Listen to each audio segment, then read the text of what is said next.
Bien, ahora trataremos sobre los antecedentes del Estado peruano. Veamos,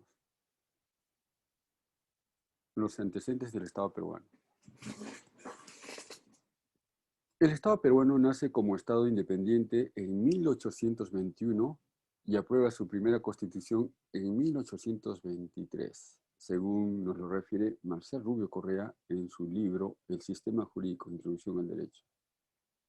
Aún en este tiempo no se consolidaba el Estado peruano como una nación, pero esa era la tendencia, a pesar de nuestro país, que nuestro país era pues un país multicultural y lo sigue siendo, y que se entendía que para ser nación se tiene que tener cierta integración económica y cultural, siendo el Perú un pueblo cultural con rasgos comunes con otros estados latinoamericanos, dice Rubio. Sin embargo, el Perú se había formado con las líneas del liberalismo como teoría política. Recuerden que vino esa corriente política por acá, por lo que se denominaban las élites criollas en el Perú, había embebido de las líneas del liberalismo europeo, pero no con el sentido que se le daba allí en el viejo continente, ni aún entendiendo muy bien cuáles eran exactamente los postulados y a qué se referían esa corriente política económica. Esto nos lo afirma Marcial Rubio Correa, ¿no? Ante esto, dice Rubio, se produjo un primer problema con la asimilación del sistema político a aplicarse en nuestro país. Pues se trajeron los modelos europeos norteamericanos, pero no se hizo algo de sentido común, no se los pasó por el tamiz de la crítica y la adaptación creativa a nuestras sociedades. Alberto Rubio. Pero aquella copia respondió exactamente a la necesidad de urgencia, de velocidad necesaria para construir una propia sociedad como la que se estaba formando, porque la libertad en ese tiempo, y desde siempre creo, ya se estaba haciendo, porque la sola copia de dichos modelos en realidad no fue el problema, la sola copia, ¿no? El problema no fue la copia, sino la mala copia o la mala adaptación de ciertos principios políticos, dice Rubio. Ahí entra una contradicción entre necesidad y realidad, y de allí surgieron conflictos entre norma y realidad, de tal forma que existieron derechos que nunca se pudieron cumplir en el texto, o que eran imposibles de cumplir. Además, en el extremo del fenómeno, incluso se intentó establecer una estructura política en base a la teoría de la división de los poderes. Y esto de la división de los poderes en ese tiempo no era aplicable a nuestra realidad, dice Rubio. Se hablaba de democracia representativa en el contexto de un pueblo que no podía practicarla en la forma en que se normaba. Recuerden que esto de la democracia ha sido un proceso, ¿no? Hasta tanto que votaban o sufragaban solo las personas que tenían dinero, las mujeres no, y así, hasta que se logró democratizar todo, ¿no? Como consecuencia de todo ello, resultó la evidente contradicción entre el sistema político, por un lado, y la normatividad, entre la realidad, por un lado, y y los hechos en los textos normativos, lo que estaba escrito en los textos normativos, en las leyes. El hecho entonces no encajaba en el texto porque no había compatibilidad entre la necesidad y naturaleza de la realidad individual y social con la naturaleza y realidad social del sistema político normal. Sin embargo, a pesar de todo ello, se produjeron, entre otros, otra vez siguiendo Rubio, dos hechos relevantes en esta época de controversias. Uno, la construcción de la nación a partir del Estado, que es súper importante. Esta idea de nación nace aquí con los criollos, con esta idea liberal europea, a partir de la idea también de Estado. Y dos, la consolidación del Estado. Se afianza el concepto de Estado con sus elementos luego modernos, centralización, etc. Esto fue lo realmente importante, porque una sociedad, para organizarse y gobernarse, tiene que definirse como sociedad unitaria o federada Y aquí se definió como una nación, con lo que supone su calidad y naturaleza de integración de todos los fenómenos culturales, políticos y económicos dentro de un mismo sistema cultural y político en todo el país. Había, sin embargo, una discrepancia en si el país debería ser una nación o una federación. Bueno, el gobierno se enlazaría concentrándolo y no desperdigándolo. A pesar de la natural multidiversidad de nuestra sociedad, esta sirvió como una línea de acción, presente y proyección del futuro. Y fue en esa línea en que se establecieron los demás factores de organización político-social. En síntesis, siguiendo aún a Rubio, en nuestro país se producen los siguientes hechos de conformación del Estado. Uno, nace como Estado del país, el Perú, nace como Estado independiente en 1821 y se consolida con su constitución de 1823. Dos, se forma como un pueblo plural en raza y cultura, y con ello se fijan las diferencias e integración de las mismas dentro de un solo esquema político, el de la nación o de nación. Tres, en estos inicios, el Perú no era aún una nación, lo que va a ser luego, como un sistema distinto al federal, esto de la nación distinto al federal, y la integración de este principio, ¿no? De este valor cultural político dentro de nuestras constituciones y referenciado desde este ámbito como un Estado-nación. No era una nación, pero se va a referenciar ahora como una nación, como un Estado-nación. Cuatro. Desde la etapa colonial, nuestra sociedad criolla bebieron de las fuentes del liberalismo europeo y estadounidense, trayendo, recuerden todas las revoluciones, ¿no? Todas las revoluciones, trayendo dichas nociones al país aún sin entenderlas de todo. Cinco, la élite criolla de aquel tiempo trajo como fuentes de organización social al liberalismo, pero como una mala copia, sin matizarla con la crítica y adaptación a nuestras realidades. 6. Se produce un conflicto entre la copia importada puesta en textos normativos y la propia realidad y necesidades. 7. La influencia del liberalismo importado influyó en la independencia de nuestro subcontinente. 8. Resultado de dicha evolución política, los grupos nacionales de ese entonces colaboraron a formar el Estado peruano, a configurarlo. 9. La asunción de políticas copiadas del extranjero produjeron que las constituciones del siglo XIX y XX mantuvieran un divorcio con la realidad, pues se insertaron derechos que nunca pudieron cumplirse o acaso eran imposibles de cumplir, como ya lo dijimos. 10. La teoría de la división de poderes se intentó implementar en una sociedad en la cual no era aplicable aún, en una realidad distinta. 11. Se establecieron mecanismos de democracia representativos que no eran aún acordes con la realidad nacional. Recuerden cómo se ha ido filtrando esto. 2. Los caudillismos, antes de la Guerra del Pacífico, dice Rubio, el caudillismo forma la república, el caudillismo, la república aristocrática, hasta antes de 1930, el Estado oligárquico, 1970 por arriba, no escaparon a esta realidad o divorcio entre realidad y normas. 3. En el periodo republicano hubo un real esfuerzo sostenido de construir una nación a partir del Estado. 14. También en el periodo republicano hay una progresiva consolidación del aparato del Estado. 15. Al margen de las discrepancias sobre el Estado, se concluye que este debe ser A. Moderno, B. Eficiente, C. Con capacidad de control, D. Poder de fiscalización, E. Obligación de servicio a las que, dice Rubio, no puede renunciar. Por lo tanto, se pone las bases de las ideas de que el Estado debe ser moderno. ¿Qué significa moderno? Que todos sus fundamentos se basen en la razón y ya no en la divinidad, en la moral, etc., en la razón. Por eso es moderno, ¿no? Lo moderno es lo actual, también es un concepto que viene muy bien enfatizado.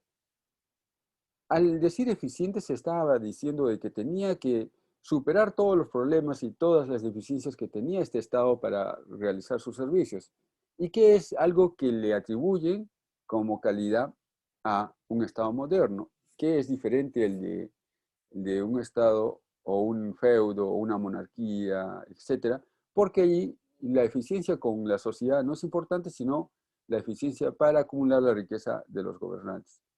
Cuando se habla de capacidad de control, se le atribuye a este nuevo Estado esa posibilidad de poder regular la actividad social para poder controlar que se lleve a cabo los fines del Estado como el bien común y como también la democracia, como el orden, etcétera, ¿no? Y como todos aquellos que incidan en el beneficio del Estado y de la sociedad. Cuando se habla de poder de fiscalización, a este Estado que se está formando se le da esta posibilidad también de intervenir, de plantear, organizar y también crear tributos y además fiscalizar a fin de que pueda tener un ingreso para poder subsistir, organizarse y poder lograr los fines de los cuales está imbuido o premunido u obligado a ejercer.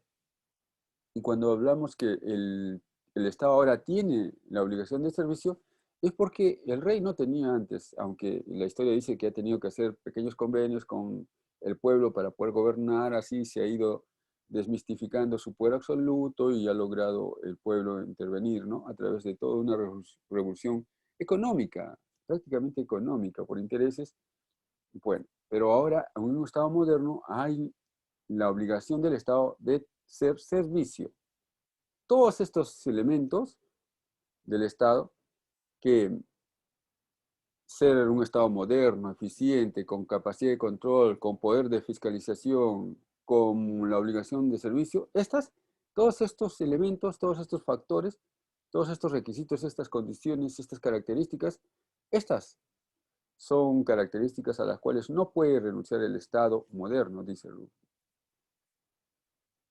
Pero veamos una parte de la reforma en el país.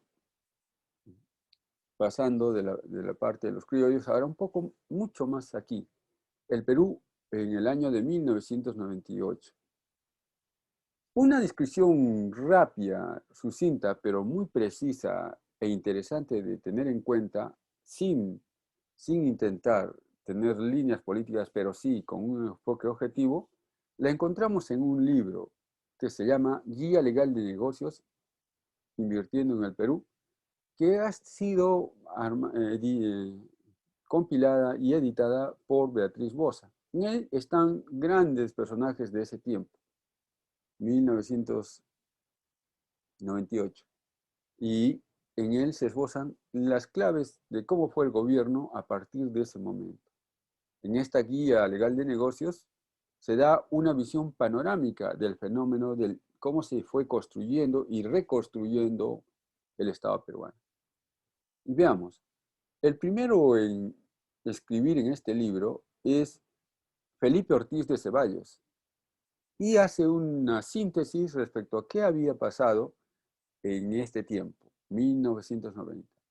Felipe Ortiz de Ceballos puntualiza algunos aspectos. Dice, primero escribe, 1, reformas para un mejor futuro o para un futuro mejor. Así lo subtitula su artículo en este libro. Y dice Felipe Ortiz de Ceballos que desde 1990 en el Perú se había mejorado el entorno legal que existía a la inversión privada, con la adopción de la Constitución de 1993, que había sido aprobada por referéndum popular de 1993. Allí, desde ese momento, se estaba desarrollando ya un entorno legal distinto al que existía antes de 1990. Y anota las siguientes orientaciones de esta reforma estructural al Estado. Estas orientaciones son, 1, lo que pretendía en ese tiempo era, según él, 1, liberalizar y desregular la economía. 2, recomponer la relación entre el sector privado y el público. 3, reevaluar el mercado y la competencia para evaluar la asignación eficiente de los recursos. Ortiz escribe, muy convencido él, Felipe de Ortiz Ceballos escribe que se dio en ese tiempo una ley marco para lograr estos objetivos anteriormente reseñados. Una ley marco para el crecimiento de la inversión privada mediante decreto ley 757, con la que se impusieron los principios generales que iban a garantizar la propiedad privada y la libertad empresarial. Curioso, ¿no? Un decreto ley para garantizar la propiedad privada y la libertad empresarial. Y fueron estos principios generales los siguientes. Uno, se otorgaba desde allí ya ahora garantías a la libre iniciativa privada, al margen de la forma empresarial que la adopte, sea pues sociedad anónima, en comandita, etcétera, ¿no? Comercial, etcétera. Dos, se limitaba también la intervención del Estado en la fijación de los precios y tarifas. Ya no, el Estado no iba a poner los precios y tarifas, sino se limitaba esa intervención del Estado. Tres, se garantizó, dice Felipe de Ortiz Ceballos, se garantizó, dice, Ortiz de Ceballos, se garantizó la libre distribución de las utilidades, esas ganancias que tenían las empresas. 4. Se eliminaron todas las reservas, parcial o total, a favor del Estado para las actividades productivas o de explotación de recursos. 5. Se eliminaron las regulaciones que interferían en los procesos productivos de las empresas. Por supuesto, a excepción de los de salud y del medio ambiente. 6. Se establecieron la igualdad de condiciones para las empresas privadas y el Estado, porque antes se supone que había una tendencia a favorecer al Estado. Se establecen mecanismos legales, de igualdad de condiciones para las empresas privadas y el Estado. Se establecen mecanismos legales de seguridad jurídica a las empresas. 8. Se abre la posibilidad de convenios de estabilidad jurídica y tributaria con el Estado para garantizar la permanencia de derechos reconocidos por la norma. Es decir, que el Estado no se iba a contradecir y luego iba a atropellar los derechos de las empresas que estaban invirtiendo en el país, en el Perú. 9. Se establecen además mecanismos para dar seguridad respecto a los regímenes tributarios, que eran los más importantes, y laborales vigentes. Reseña Ortiz de Ceballos en el libro Guía Legal de Negocios, como les dije. Pero Ortiz de Ceballos también habla sobre otro punto, habla sobre qué pasó en este tiempo y subtitula su artículo diciendo la promoción de la inversión extranjera, o escribiendo. Y allí nos cuenta que en este tiempo se expidió la Ley de Fomento de Inversión Extranjera mediante Decreto Ley 662 en el año de 1991, ¿no? Y esto fue con el fin de eliminar las restricciones existentes en los años 70 y 80, que en este tiempo había provisión de remisión de capitales y utilidades al exterior, había limitaciones al crédito interno. Mediante esta ley, entonces, mediante esta ley se lucha contra este tipo de cosas y podríamos resumir esta ley de fomento de la inversión extranjera en los siguientes factores. 1. Se otorgan una serie de garantías generales como A, la no discriminación entre capitales nacionales y extranjeros, esta lucha que había y que existía antes de dar esta ley, ¿no? 2. La igualdad, o B, la igualdad de trato para ambos, en las mismas condiciones. C, el derecho a transferir al exterior sin autorización previa, esto es muy importante, y solo habiendo pagado los impuestos correspondientes, el íntegro de los capitales y dividendos o las utilidades netas provenientes de la inversión. D, mire todo lo que estaba pasando. D, y lo que no podía pasar antes, ¿no?, de la acción de esta norma. D, se dio el derecho a transferir al exterior las regalías por el uso y transferencia de tecnología. E, se preocuparon porque no existieran restricciones al capital extranjero para invertir en el Perú. Que no existieran restricciones al capital extranjero para invertir en el Perú en cualquier sector de la actividad económica. 2. Además de esto, se crean regímenes de estabilidad tributaria para los inversionistas extranjeros, que son las siguientes. A. Se autorizó a organismos competentes encargados de la inversión extranjera del Estado a celebrar contratos de estabilidad jurídica con inversionistas extranjeros. B. Los contratos de estabilidad jurídica con inversores extranjeros no podían ser modificados por el Estado. Esto era una medida de garantía de seguridad jurídica. C. Los contratos garantizaban como máxima tasa del impuesto a la renta la tasa vigente, es decir, que cuando hacían los contratos y había una tasa del impuesto a la renta en ese momento, ese iba a regir para toda su vida posterior. D. Se establecía la estabilidad de los regímenes de disponibilidad y convertibilidad de la moneda extranjera. E. Se estableció la estabilidad de los regímenes de remisión de utilidades y capitales. Es decir, el régimen de remisión de utilidades en ese momento de hacer el contrato es el que se mantiene establemente a lo largo de toda su existencia de la empresa privada extranjera. F. Los convenios con inversionistas extranjeros se aprobaban con la condición de que los inversionistas realizaran aportes de capital en empresas establecidas o por establecerse en el país. G. Se implementaron también el programa de inmigración de ciudadanos extranjeros, es decir, inversores extranjeros que vinieran al Perú y que aportaran fondos o realizaran inversiones en el Perú, para lo cual se dio un decreto ley, el decreto ley 663, que se denominó migración-inversión. H. Se suscribieron convenios multilaterales de garantías a la inversión extranjera. Genial esto, ¿no? Y, genial, pero no digo que está bien o está mal, sino que la habilidad que tuvieron para hacer esto. Y se suscribieron convenios multilaterales, por ejemplo, con agencias como el MIGA, que era una agencia que otorgaba garantías a los inversionistas extranjeros contra riesgos no comerciales. Sucedió después en el Perú, ¿no? G. Se suscribió el convenio multilateral con ICSID, que era un tribunal de resolución de controversias. Genial. Es decir, este tribunal, allí iban los inversores extranjeros, ¿no? K. Se firmaron convenios bilaterales para promover la inversión extranjera en el Perú, ¿no? Convenios bilaterales con otros países. Y, por ejemplo, en 1992, se suscribió un acuerdo con OPIX, que era una agencia del gobierno norteamericano a la que podían acudir las empresas norteamericanas para proteger sus inversiones en el Perú. Se suscribieron similares convenios, estos de protección y seguridad, convenios con Francia, Colombia, Argentina, España, Holanda, Alemania, Finlandia, Malasia y Australia. M. Se firmaron o suscribieron acuerdos de protección de las inversiones extranjeras con los gobiernos de Suiza, Tailandia, Corea del Sur, Bolivia, Reino Unido, Paraguay, República Checa, Suecia, Italia, Rumania, China, Portugal, Dinamarca, Noruega y Venezuela.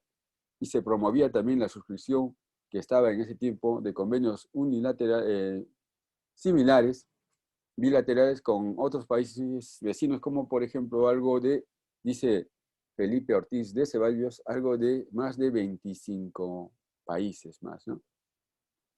Como ven, todo esto estaba pasando en el Perú, desde 1991, ¿no? 91, 92, 93 para arriba, comenzó a darse este tipo de políticas y Felipe Ortiz de Ceballos lo resume.